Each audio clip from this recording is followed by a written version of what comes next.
Welcome back to the channel. In today's video, I'm going to show you guys how to get the Guess the Anime emoji filter on Instagram. And then obviously, once you have it on Instagram, you can go ahead and save the video to your camera roll and go post it to Snapchat or TikTok or any other social media that you would like to. Now, to get this filter, all you have to do is go over to Instagram and open that up.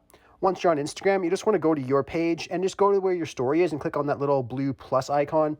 It will then bring you to this where you see all your filters here. What you want to do at this point, slide all the way over to the right and you'll see something that says Browse Effects. You want to go ahead and click on that and then go to search. And then all you have to search is Guess the Anime emoji. Or as you start typing it, it just came up right here. So this is the one that we want right here. And then, of course, all you have to do is click on the save option to save to your camera roll, or you could try it right here if you would like to. Anyhow, I really hope I was able to help you guys out with showing you guys how to get this filter on Instagram. If this video did help you, be sure to leave a like on the video and subscribe for more content like this. Thanks for watching.